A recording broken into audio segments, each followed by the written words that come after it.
Hello students, ये आपका part third video इस चैप्टर का। पार्ट थर्ड वीडियो में हम लोग चैप्टर पढ़ रहे हैं विक्षेपण की माप यानी मेजर्स ऑफ डिस्पर्सन। और पिछले वीडियो का हमारा लास्ट टॉपिक था माध्य विचलन यानी कि मीन डेविएशन। यहाँ पर भी हम लोग माध्य विचलन की ही बात करेंगे अलग अलग स्थितियों में। तो पहला मैं स्थिति ले लेता हूं कि जब आंकड़ा अवर्गीकृत बारंबारता बंटन अवर्गीकृत बारंबारता बंटन के रूप में ना हो। जब आंकड़ा अवर्गीकृत बारंबारता बंटन के रूप में ना हो तो उसका माध्य विचलन कैसे निकालेंगे। मैं यहां पर मान लेता हूं, माना x1 x2 x3 कहां तक xn कुल n चर मान है।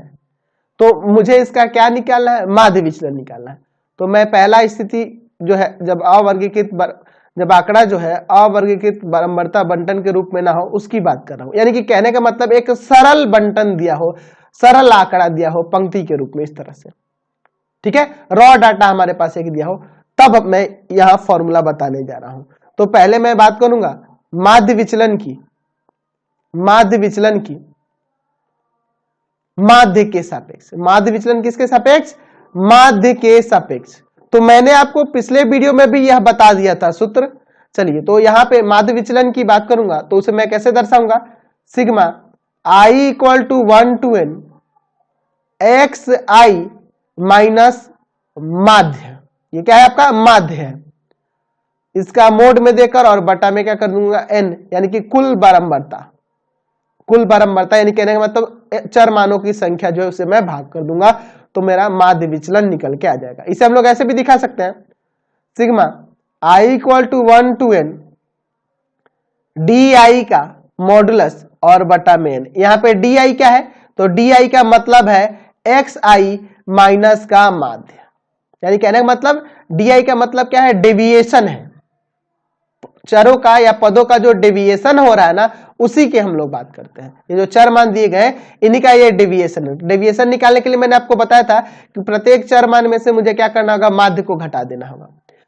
ठीक है, या माध्यिका को घटा देना होगा या बहुलक को घटा देना होगा। तो यहां हम लोग बात करें माध्य के सापेक्ष माध्य विचलन, तो उसके लिए यह सूत्र हो जाएगा। अब देखो, इसका मीनिंग तो मैंने आपको पिछले वीडियो में बताया था। यहाँ i का वैल्यू 1 रख सकते हैं, 2 रख सकते हैं, कहां तक रखेंगे, n तक रखेंगे। और सिग्मा किसको रिप्रेजेंट करता है, इनके सम को। यानी यहां से हम लोग इसे लिख सकते हैं x1 माइनस माध्य का मॉडुलस, x2 माइनस माध्य का मॉडुलस, ऐसे ही कहां तक, xn तक ले जाना है ना जी, xn माइनस माध्य का मॉडुलस और बटा में n। समझ गया ना, इसका मीनिंग यही है। तो यह हुआ माध्य के सापेक्ष माध्य विचलन निकालना। ठीक है, और मैंने इस पे आपको क्वेश्चन भी बता दिया था पिछले वीडियो में। चलिए दूसरा देखते हैं, बी नंबर माध्य विचलन किसके सापेक्ष बात करेंगे हम लोग, यहां पे अब बात करेंगे माध्यिका के सापेक्ष, मीडियन के सापेक्ष, एम फॉर मीडियन के लिए। तो वह हो जाएगा sigma i equal to 1 to n, यहां हो जाएगा एक्स आई और माइनस में क्या कर देंगे, यहां पे माध्य था तो यहां माध्यिका आ जाएगी और बटा में n। थोड़ा ही चेंज हुआ, पहले अगर यहां माध्य रख रहे थे तो यहां माध्यिका रखेंगे तो ये कहलाएगा माध्यिका के सापेक्ष माध्य विचलन। समझ गया ना, समझ गया, कोई दिक्कत नहीं है। इसे हम लोग इस तरह भी रिप्रेजेंट कर सकते हैं, sigma i equal to 1 to n mod में दे देंगे di और बटा में ना, लिख देंगे कि जहां di जो है ना, जहां di ये डेविएशन है, कैसे मिलेगा, तो xi में से किसको घटा देंगे, माध्यिका को घटा देंगे। तो इस पे भी और इस पे भी, दोनों पे मैंने आपको क्वेश्चन पिछले वीडियो में बता दिया था, है ना। सी नंबर देख लेते हैं, माध्य विचलन की बात कर लेते हैं बहुलक के सापेक्ष, मोड के सापेक्ष। तो sigma i equal to 1 to n, यहां पे क्या आ जाएगा, xi माइनस में बहुलक और बटा में आपका n। ये क्या है, mo क्या है, बहुलक को रिप्रेजेंट कर रहा है। जहां लिख सकते हैं, जहां mo क्या है, आपका बहुलक है, जो आंकड़ा दिया है उसका यह बहुलक दिया। तो समझ में आ गया। इसको आप इस तरह भी दिखा सकते हैं, यहां पे हम लोग ऐसे भी लिख सकते हैं, इसे ऐसे भी लिख सकते हैं, यहां पे x1 माइनस में बहुलक प्लस x2 माइनस में बहुलक कहां तक, एक्स एन माइनस में बहुलक और बटा में एन। समझ में आया? तो ये माध्य विचलन होगा बहुलक के सापेक्ष। तो हमने माध्य विचलन निकालना सीख लिया का किस स्थिति में, कि जब आंकड़ा जो है एक सरल आंकड़ा है ना, जो आपके पास आंकड़ा दिया हो एक सरल यानी कि रॉ डाटा के रूप में हो, तब हम लोग किस तरह से उसका माध्य विचलन निकालेंगे, माध्य के सापेक्ष, माध्यिका के सापेक्ष और बहुलक के सापेक्ष। अब हम लोग अगला स्थिति लेके देखते हैं। चलिए दूसरा स्थिति ले रहे हैं कि जब बंटन अवर्गीकृत बारंबारता बंटन के रूप में हो, पिछले में था नहीं हो, यहां पे उस रूप में रह रहा है। तब मैं यहां पे मान लेता हूं, माना x1 x2 x3 dot dot कहां तक, xn चर मानों की बारंबारताएं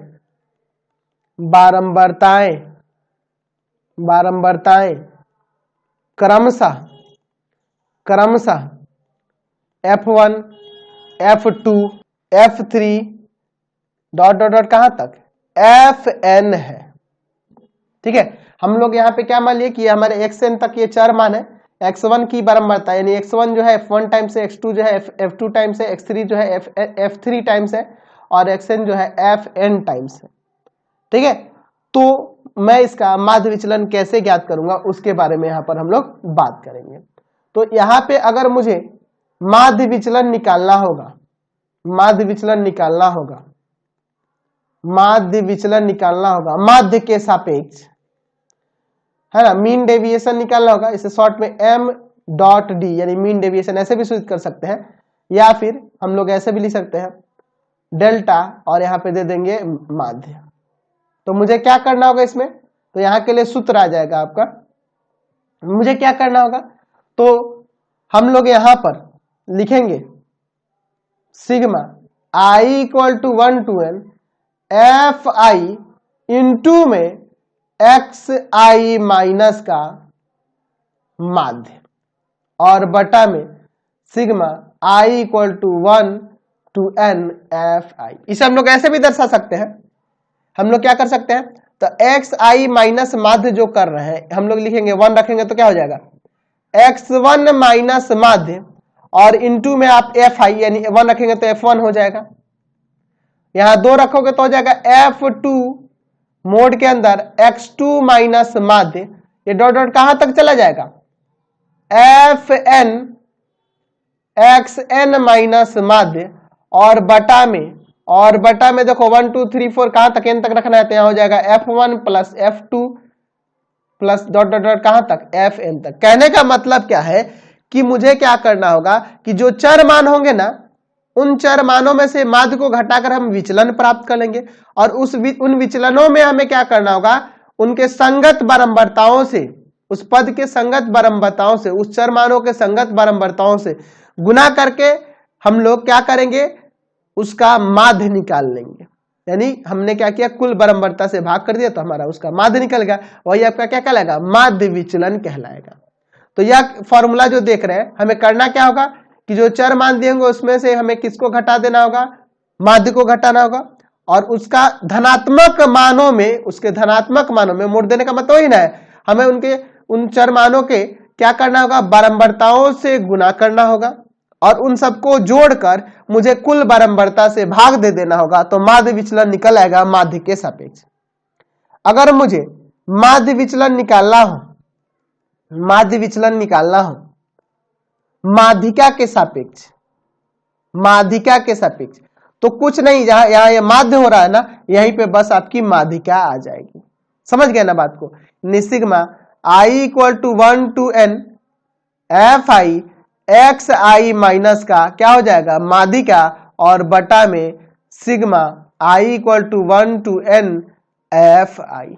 समझ गए? तो ये आपका माध्य विचलन होगा किसके सापेक्ष, माध्यिका के सापेक्ष। अगर मुझे माध्य विचलन निकालना हो बहुलक के सापेक्ष, तो मैं क्या करूंगा, यहां पे जो माध्यिका लिख रहा हूं अब यहां पे बहुलक ले लूंगा। Sigma I equal to 1 to n क्या हो जाएगा, F I X I minus का बहुलक और बटा में sigma I equal to 1 to n F I. समझ गए? तो ये माध्य विचलन होगा किसके सापेक्ष, माध्यिका बहुलक के सापेक्ष। समझ गए? तो ये हमने जो फॉर्मूले देखे हैं ये कब देखे हैं कि जब आपका बंटन अवर्गीकृत बारंबारता बंटन के रूप में हो। तो अवर्गीकृत बारंबारता बंटन के बारे में हम लोग क्लास 9th में ही पढ़ चुके हैं कि उसमें क्या होता है, आपके पास जो आंकड़ा दिया होगा उसमें एक तरफ में चरमान दिए होंगे और दूसरे तरफ में उसकी बारंबारता दी हुई होगी। ठीक है, तो इस प्रकार बना हुआ जो बंटन होता है ना उसे अवर्गीकृत बारंबारता बंटन कहते हैं। ठीक है, यहाँ चरमान जैसे 1 दिया उसकी बारंबारता 5 दी गई, 2 की बारंबारता 8 दी गई, इस तरह से जो दिया होता है उसी को अवर्गीकृत बारंबारता बंटन कहते हैं। तो इस कंडीशन में हम लोग ये सब सूत्र लगाकर माध्य विचलन निकाल सकते हैं। चलिए अगला कंडीशन देखते हैं, तीसरा, कि जब आंकड़ा वर्गीकृत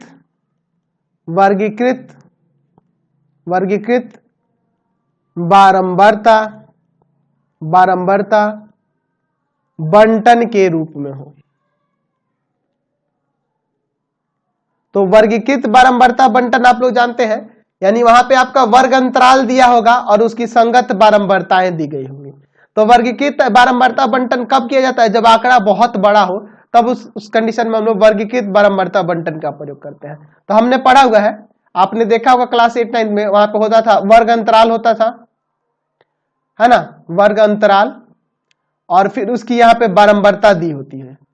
पढ़े ना जी, 9th में भी पढ़े हैं, 10th में भी पढ़े हैं। तो जहां भी वर्ग अंतराल आ गया ना, तो उस तरह के जो आंकड़े होते हैं वो आपके क्या होते हैं, वर्गीकृत बारंबारता बंटन होते हैं।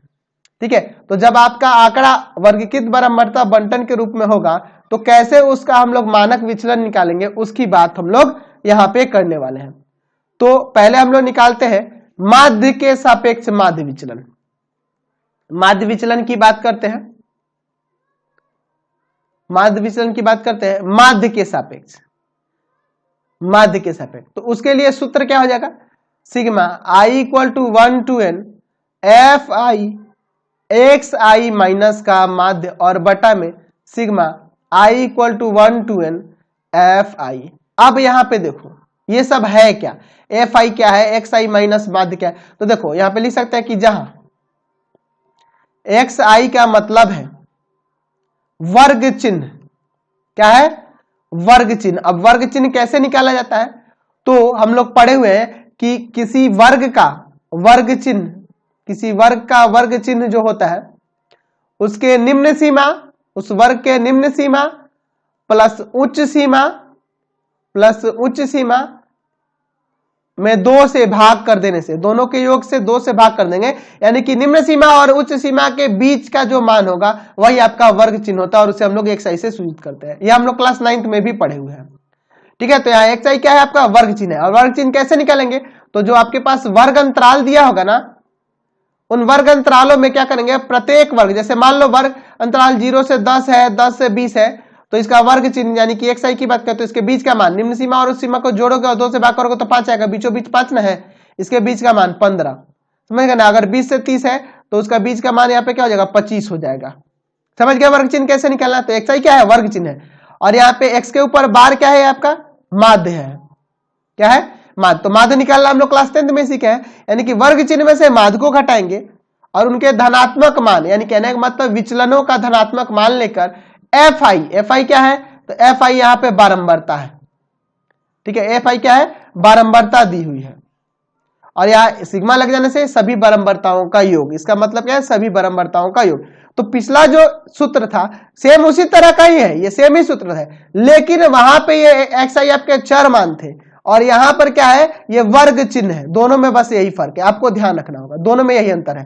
यहाँ पे हम लोग वर्गीकृत बारंबारता बंटन की बात कर रहे थे और वहां अवर्गीकृत बारंबारता बंटन था। चलिए दूसरा सूत्र देखते हैं, माध्य विचलन। माध्य विचलन किसे सापेक्ष, माध्यिका के सापेक्ष। तो यहां पे बस सूत्र में थोड़ा सा चेंज आएगा, sigma I equal to 1 to n F I, और यहाँ पे हो जाएगा इंटू में एक्स आई माइनस माध्यिका और बटा में sigma I equal to 1 to n F I. समझ गए ना? तो यहां भी एक्स आई आपका वर्ग चिन्ह ही है, और एम क्या है यहां पे, तो यहां एम जो है ना, एम क्या है, माध्यिका है। एम क्या है, माध्यिका है, बाकी कुछ चेंज नहीं हुआ है।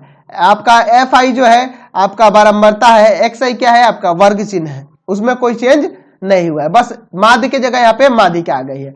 अगर मुझे निकालना होगा माध्य विचलन, माध्य विचलन किसके सापेक्ष, बहुलक के सापेक्ष, तो मैं क्या करूंगा, sigma I equal to 1 to n F I X into X I minus बहुलक, एक्स आई माइनस बहुलक, और बटा में sigma I equal to 1 to n F I, यानी कि कुल बारंबारता।